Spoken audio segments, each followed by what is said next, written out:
Evangelho de João, capítulo 19, versículos de 24b a 27. E os soldados assim fizeram. Junto à cruz de Jesus estavam a sua mãe e a irmã de sua mãe, Maria de Cleofas e Maria Madalena. Jesus, vendo sua mãe e junto dela o discípulo que amava, disse à sua mãe: Mulher, eis o teu filho. Depois disse ao discípulo: Eis a tua mãe. E dessa hora por diante, a recebeu o discípulo em sua casa. Palavra da salvação. Comentário João 19, de 24b a 27. Santo Ambrósio. Maria, mãe do Senhor, estava diante da cruz do Filho. Quem me ensinou isto foi São João, o evangelista, e mais ninguém. Os outros escreveram como o mundo foi sacudido na paixão do Senhor, como o céu se cobriu de trevas, como o sol recuou entre as sombras, como o ladrão, não sem antes confessar-se piamente, foi recebido no paraíso. João ensina o que os outros não ensinam. Com que palavras o Senhor, colocado na cruz, se dirigiu à mãe? Teve em mais alta conta a piedade filial que Jesus, triunfante dos suplícios, exibiu à mãe, do que a dádiva do reino e da vida eterna que fez ao ladrão.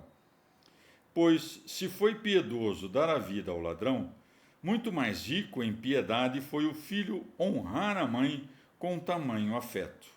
Eis, diz ele, o teu filho, eis a tua mãe.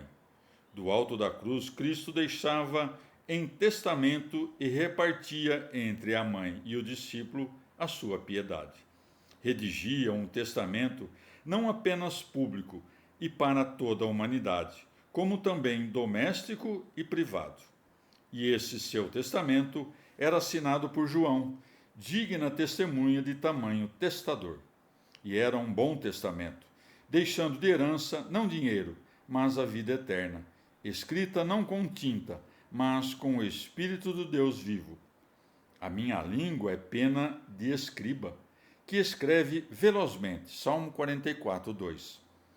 Porém, Maria, jamais abaixo do que convinha à mãe de Cristo, enquanto fugiam os apóstolos, permanecia diante da cruz e, com os olhos da piedade, olhava as feridas do filho, porque não presenciava a morte do seu tesouro, mas a salvação do mundo. Ou talvez, como soubesse que a morte do filho era a redenção do mundo, a corte do rei pensava que também, com sua morte, contribuiria ao bem da humanidade. Jesus, contudo, não necessitava de ajudante para a redenção de todos, pois também, sem ajudante, salvou a todos. Daí que diga: tornei-me como um homem sem socorro, abandonado entre os mortos. Acolheu o afeto da mãe, mas não pediu o auxílio de outra pessoa. Imitai essa mulher, santas mães, que na morte do seu único e tão amado filho deu tamanho exemplo de virtude maternal. Nem tendes vós filhos mais queridos que esse, nem esperava a Virgem o consolo de ter outro filho. Evangelho de João, capítulo 19, versículos de 28 a 30. Em seguida, sabendo Jesus que tudo estava consumado, para se cumprir a Escritura, disse: Tenho sede. Havia sido ali posto um vaso cheio de vinagre. Então os soldados, ensopando o vinagre, uma esponja, e atando-a a uma cana de isopo, chegaram-lhe à boca. Jesus, tendo tomado o vinagre, disse: Tudo está consumado. Depois, inclinando a cabeça, rendeu o espírito. Palavra da salvação. Comentário João 19, de 28 a 30. Santo Agostinho. Sofria todas essas coisas o homem aparente ao mesmo tempo em que as dispunha todas o Deus escondido. Daí que esteja dito. Em seguida, sabendo Jesus que tudo estava consumado, para se cumprir a Escritura, isto é, este prenúncio da Escritura, e na minha sede apresentaram-me vinagre. Salmo 68, 22. Disse: tenho sede. Que é como se dissesse: apenas isto deixasses de fazer. Dai-me o que sois. Os próprios judeus, com efeito, eram o vinagre, degenerados do vinho dos patriarcas e profetas. Havia sido posto ali um vaso cheio de vinagre, porque o coração dos judeus, impregnado da iniquidade deste mundo, como de um vaso cheio, encerrava, à semelhança da esponja, nas suas cavidades e esconderijos tortuosos, as mais fraudulentas das intenções. Daí que siga. Então os soldados, ensopando no vinagre uma esponja e atando-a a uma cana de isopo, chegaram-lhe à boca. Por ser uma planta rasteira e que purifica o peito, o isopo, a que foi atada a esponja ensopada de vinagre, deve ser tomado como sinal congruente da humildade de Cristo, a qual rodearam de intrigas e pensaram ter enredado com seus ardis, porque pela humildade de Cristo somos purificados.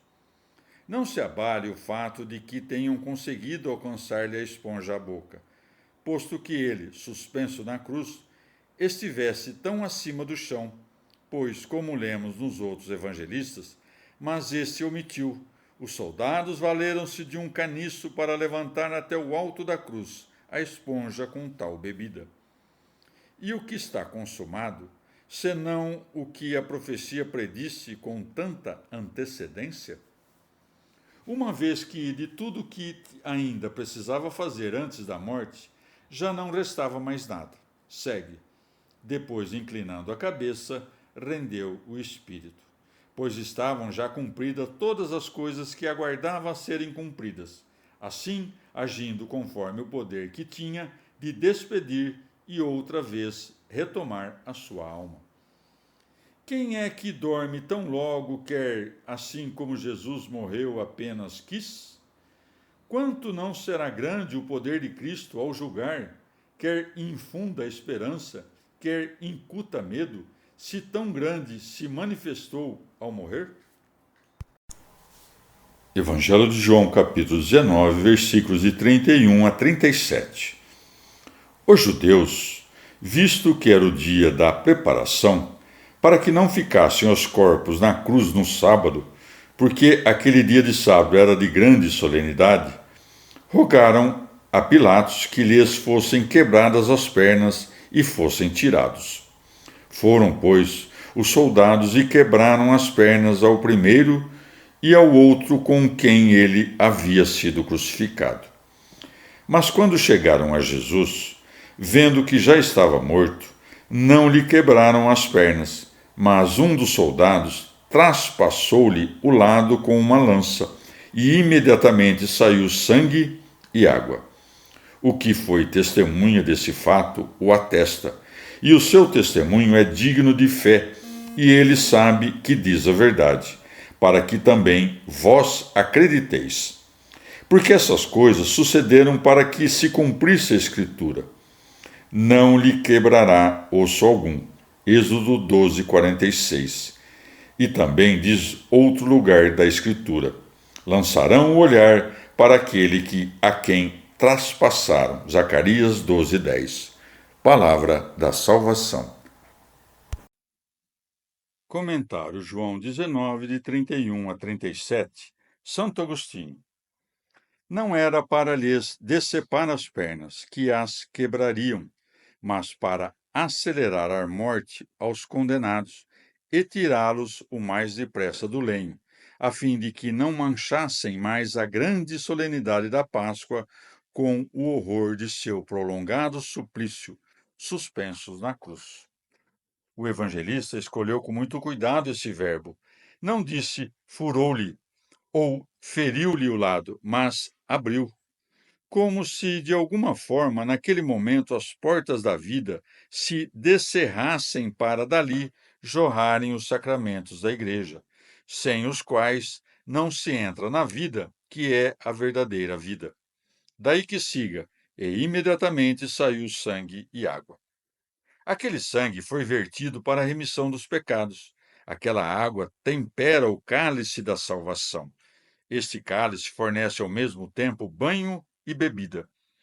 Isto é o que prenunciava aquela ordem dada a Noé de fazer no lado da arca uma porta pela qual entrassem os animais que não haviam de morrer no dilúvio. Ora, esses animais prefiguravam a igreja. Por isso é que a primeira mulher foi feita de uma costela tirada da lateral do homem, enquanto dormia. Assim também este segundo Adão, inclinando a cabeça, dormiu, para que sua esposa fosse formada daquilo que do seu lado jorrava após cair no sono. Ó morte pela qual revivem os mortos! O que é mais limpo que este sangue? O que é mais salubre que esta ferida? Quem viu, afinal, é quem sabe, e quem não viu, creia em seu testemunho. O evangelista, ademais, saca das Escrituras dois testemunhos correspondentes às coisas que relata. Com efeito, porque tinha dito: não lhe quebraram as pernas. Acrescentou que essas coisas sucederam para que se cumprisse a Escritura: não lhe quebrará ao osso algum. Este preceito aplicava-se à celebração da Páscoa entre os judeus, que contava na velha lei com a imolação de uma ovelha, sombra da paixão do Senhor. Do mesmo modo, como tivesse dito, um dos soldados traspassou-lhe o lado com uma lança e imediatamente saiu sangue e água. Cabe aqui o outro testemunho.